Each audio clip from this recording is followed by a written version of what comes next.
ছাত্র পড়তে গিয়েছে, বাবা মার স্বপ্ন লালন করা ছাত্র, ছেলেটা ইঞ্জিনিয়ার হবে, ছেলেটা মেডিকেল সায়েন্সে পড়ে বড় একজন ডক্টর হবে, পিটায় মেরে ফেলে দিল তাকে। এত বড় সাহস! আর আমরা কিছুই বলতে পারলাম না, কিছু করলাম না। কি একটা অবস্থা চলছে! এই ছেলেগুলোকে জন্ম দিয়েছে যে পিতা মাতায়, এদের জন্য ধিক্কার আমার পক্ষ থেকে। আপনারা এইসব সন্তান জন্ম দিতে গেলেন কেন? এগুলো যখন চলতে থাকবে একটা কওমের মধ্যে, আপনার মনে হয় যে আল্লাহর পক্ষ থেকে রহমত নেমে আসবে? লা ইলাহা ইল্লাল্লাহ বলা একজন মানুষ যদি বেঁচে থাকে, ওই একজন মানুষের সম্মানে আল্লাহ পাক কিয়ামত দিবেন ইনশাআল্লাহ। সে একজন মানুষকে এভাবে নির্মমভাবে পিটিয়ে মেরে ফেলো তোমরা। এখন মানুষকে পেটানো শুরু করেছো। নবী সাল্লাল্লাহু আলাইহি ওয়াসাল্লাম শেষ জামানার হাদিস সম্পর্কে বলেছিলেন যে আমি এক শ্রেণীর মানুষকে দেখি নাই যারা আসবে মানুষকে নির্মমভাবে মারবে, নির্মমভাবে মানুষকে পিটিয়ে মারবে। আর আমি এখন ওই হাতে লাঠিওয়ালা ওই গ্রুপকেও খুঁজে পেয়েছি। হাতে লাঠিওয়ালা সেই গ্রুপ কোনটা জানেন? ওই যে ঘরের মধ্যে ঢুকায় যে ছেলেগুলোকে মেরে মেরে রাত্রেবেলা মেরে ফেলায়, সেটা গ্রুপের। বিভিন্ন হলে হলে দেখেন না, হকি স্টিক নিয়ে 8-10 জন মিলে এক একটা করে ছেলেকে ডেকে নিয়ে পিটায় মেরে ফেলায়। এগুলো সেই ছেলে। এদেরকে যারা জন্ম দিয়েছে ওই বাপের জন্য ধিক্কার। এদেরকে যারা জন্ম দিয়েছে এই বাপের জন্য ধিক্কার। আর এখন এরকম লেডিস গ্রুপও বের হয়েছে, আর মেয়েদেরকেও হলে ডেকে পিটানো শুরু করেছে। তোমরা কি মনে করো যে 5 জন 6 জন 10 জন মিলে একজনকে সারা রাত টর্চার করে মেরে ফেলানোর মধ্যে সুপুরুষ? তুমি সুপুরুষ, তুমি অনেক বড় বীর। সাহসটাকে তুমি একজন মারামারি করে দেখাও না দেখি। তোমার এত বড় সাহস, তাহলে একজন মারামারি করে দেখাও না। আসো রিংয়ের মধ্যে আসো, রিংয়ের মধ্যে আসো, তারপর দেখি তোমার কত শক্তি, আমাদের কত শক্তি। একজন 1-on-1 ব্যাটেলে আসো, খালি হাতে 1-on-1 ব্যাটেলে আসো। 8 জন 10 জন মিলে একটা বুয়েটের ছেলে, একটা মেডিকেলের ছেলে, একটা অমুকের ছেলে, তমুকের ছেলে, বাবা মায়ের স্বপ্ন লালন করা ছেলেগুলোকে ঘরের মধ্যে ঢুকাবা, সারা রাত পিটায় মেরে ফেলবা। এটাকে তোমরা সাফল্য মনে করো, বীরত্ব মনে করো? এই ছেলেগুলোকে জন্ম দিয়েছে যে পিতা মাতায়, এদের জন্য ধিক্কার আমার পক্ষ থেকে। আপনারা এইসব সন্তান জন্ম দিতে গেলেন কেন? খিদির আলাইহিস সালাম বেঁচে থাকলে ছোটবেলায় মেরে ফেলতো এদেরকে। ওই যে খিদির আলাইহিস সালাম ছোটবেলায় একটা বাচ্চাকে মেরে ফেলছিলেন না? মুসা আলাইহিস সালাম বলেছিলেন যে একটা বাচ্চাকে কেন মেরে ফেললেন? তখন খিদির আলাইহিস সালাম বলেছিলেন এই ছেলেটা যদি বড় হয়, বড় হলে অনেক বড় কাফের হবে। আল্লাহ আগে জানিয়ে দিয়েছেন, এই জন্য আগে মেরে দিয়েছে। এই বাচ্চাগুলোকে নিতে গেলেন কেন? কোন রকম লজ্জাবোধও নাই, চক্ষু লজ্জা নাই। এরপর যখন আইন শৃঙ্খলা বাহিনী এদেরকে অ্যারেস্ট করে নিয়ে যায়, বীরের মতো হাসতে হাসতে চলে যায়। ও জানে যে আমার কোনো সমস্যা হবে না, ফাঁক ফোকর দিয়ে বেরিয়ে চলে আসবে। তোমরা এগুলোকে বীরত্ব মনে করো, তোমরা বীরত্ব মনে করো, সুপুরুষ হয়ে গেছো তোমরা। এতই যদি ক্ষমতা থাকে, সাহস থাকে, তো একজন মারামারি করো না, 1-on-1 ব্যাটেল আসো। তারপর দেখো কে জিতে কে হারে। 10 জন মিলে একজনকে পিটাবা, মনে করছো খুব বড় বীর হয়ে গেছো। এখন 10টা মেয়ে মিলে একটা মেয়েকেও পিটাচ্ছে, সুবহানাল্লাহ। তাও আবার ইসলামিক বিশ্ববিদ্যালয়ের মধ্যে। এই বিশ্ববিদ্যালয়টা ইসলামিক কে দিল? এটা ইসলাম? একটা মেয়েকে আপনি ঘরের মধ্যে ঢুকায় সারা রাত পিটাবেন, মেয়েটা কাঁদতে কাঁদতে বলছে আমার পায়জামা পর্যন্ত খুলে ফেলেছে টান দিয়ে। আরে তোর মায়ের পায়জামাকে খুলে ফেললে তোর কেমন লাগবে? তোর বোনের পায়জামাকে খুলে ফেললে তোর কেমন লাগবে? কোন সাহসে তুই একটা মেয়ের পায়জামায় হাত দিস? এত বড় সাহস! নির্মম ভাবে, অহেতুক ভাবে এই যে অসহায় মানুষগুলোকে, ছাত্র পড়তে গিয়েছে, বাবা মার স্বপ্ন লালন করা ছাত্র, ছেলেটা ইঞ্জিনিয়ার হবে, ছেলেটা মেডিকেল সায়েন্সে পড়ে বড় একজন ডক্টর হবে, পিটায় মেরে ফেলে দিল তাকে। আর কোরআন খুলে দেখেন, একটা জাতির কথা আল্লাহ পাক বলেছেন। এই জাতির নাম হচ্ছে আদ জাতি। কোন জাতি ভাই? এই আদ জাতিকে আল্লাহ পাক ধ্বংস করেছিলেন ঝড় দিয়ে, ঝড়টা দিয়ে। আল্লাহ পাক এই কওম সম্পর্কে বলেছেন ওয়াইযা বাতাসতুম জাব্বারিন। ওরা শিরক কুফর তো করতোই, কিন্তু এর পাশাপাশি একটা বড় পাপ করতো। ওই পাপটা হচ্ছে এরা যখন মানুষকে পেত, পিটিয়ে মেরে ফেলতো, নির্মমভাবে পিটিয়ে মেরে ফেলতো। এই আদ জাতির পাপ তোমরা করা শুরু করেছো। এখন আমাদের শহরে এগুলো চলছে না? এখন দিনে দুপুরে রাস্তাঘাটে এগুলো চলছে। শিক্ষা প্রতিষ্ঠানে গিয়ে এগুলা মাস্তানি করতে গিয়েছো তোমরা। আল্লাহ রাব্বুল আলামিন আমাদেরকে উমরের শাসন দান করুন বলে। একটা মাস উমরের শাসন যদি চলে না, দেখবেন সব লাইনে চলে আসছে ইনশাআল্লাহ। একটা মাস খালি ধর্ষণের বিচার করা শুরু করেন, ধর্ষণ করার সাহস খুঁজে পাবেন না ইনশাআল্লাহ। কোন মাদ্রাসাতে আমরা দেখেছি, কোন মাদ্রাসাতেও এই যে হাফেজ ছাত্র হতে গিয়েছে, বাবা মা হাফেজ বানাবে, মাদ্রাসায় পাঠিয়েছে, মাদ্রাসার শিক্ষক ছেলেটাকে বালাৎকার করে রেখে দিয়েছে। হ্যাঁ, ঢাকা শহরের ঘটনা বলছি। আমাদের সন্তানদেরকে কোথায় পাঠাবো তাহলে? পাপ যেই করুক, পাপী। এখানে যদি দাড়ি টুপিওয়ালা মানুষও পাপ করে, তাকেও শাস্তির আওতায় নিয়ে আসতে হবে। আল্লাহ পাক তৌফিক দান করুন। মাদ্রাসায় আপনি ছাত্রকে বালাৎকার করবেন, মাদ্রাসায় আপনি সমকামিতা করবেন? আপনার তো লিঙ্গ কেটে জাতির সামনে উপস্থাপন করা দরকার। উমরের শাসন হলে এটাই হতো।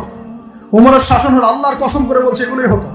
ইনশাআল্লাহ তাআলা অচিরেই এই উম্মতের মধ্যে এমন নেতৃত্ব আসবে ইনশাআল্লাহ, যে নেতৃত্বের আন্ডারে ইনশাআল্লাহ তাআলা জমিন থেকে জুলুমের শেকড় উপরে যাবে ইনশাআল্লাহ। আমরা আল্লাহর কাছে দোয়া করি, আল্লাহ পাক আমরা বেঁচে থাকি না থাকি এমন প্রজন্ম যেন আল্লাহ পাক নিয়ে আসেন ইনশাআল্লাহ। সারা দুনিয়া জুড়ে ফাইজলামি শুরু হয়ে গেছে, সারা বিশ্ব জুড়ে এই যে পশ্চিমাদের যে আগ্রাসন, মুসলিম বিশ্বের আনাচে কানাচে অসহায় মুসলিমদেরকে নির্যাতন করা হচ্ছে নির্মমভাবে। একটা বাচ্চা সে জানে না যে শিয়া কি সুন্নি কি, বোম মেরে নষ্ট উড়িয়ে দেওয়া হয়, মাথার খুলি উড়িয়ে দেওয়া।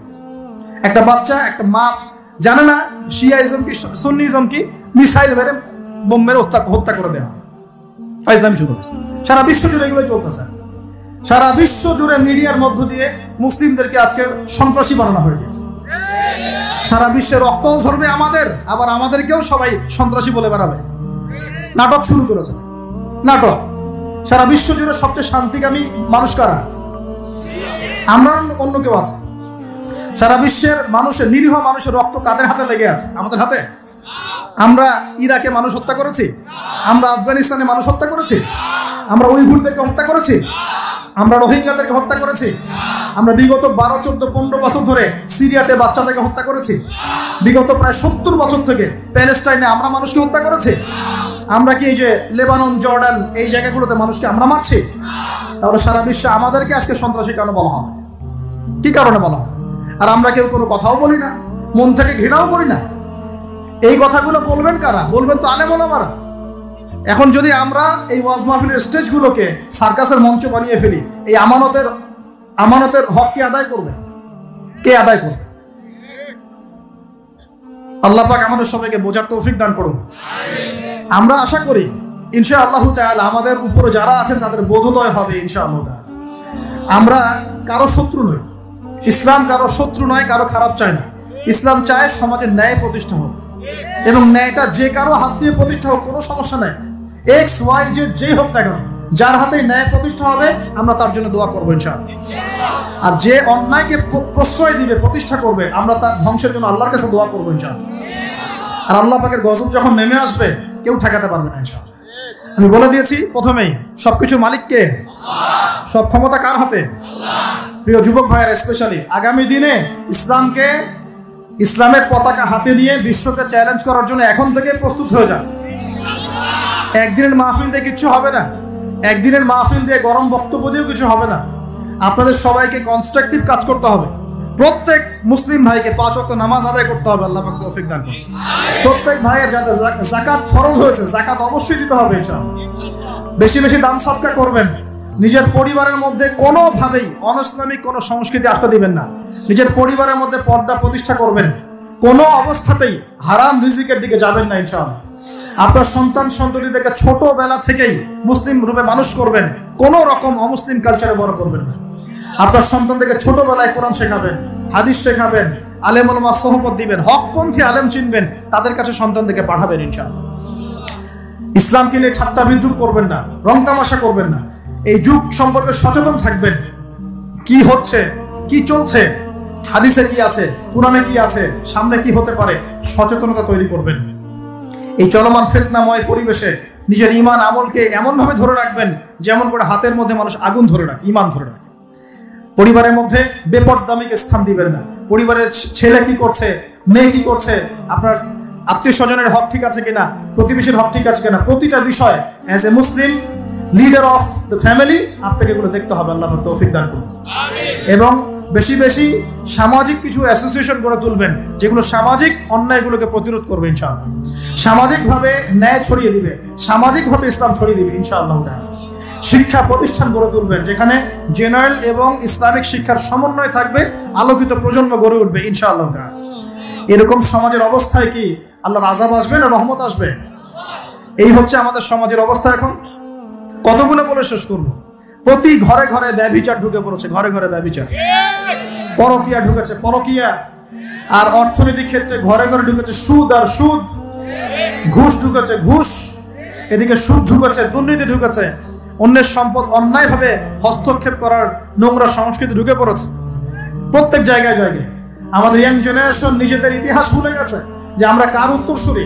খালেদ বিন ওয়ালিদের নামও তারা জানে না, উমর ইবনে খাত্তাবের নাম জানে না, তারেক বিন জিয়াদকে চিনে না, মুহাম্মদ বিন কাসিমকে চিনে না। এরা ক্রিস্টিয়ানো রোনাল্ডোকে চিনে, এরা মেসিকে চিনে, নেইমারকে চিনে, এরা আমাদের ক্রিকেটারদেরকে চিনে। মাশাআল্লাহ, দেখো দিন দিন আমরা বিপথে যাচ্ছি, তারা হেদায়েতের দিকে আসছে।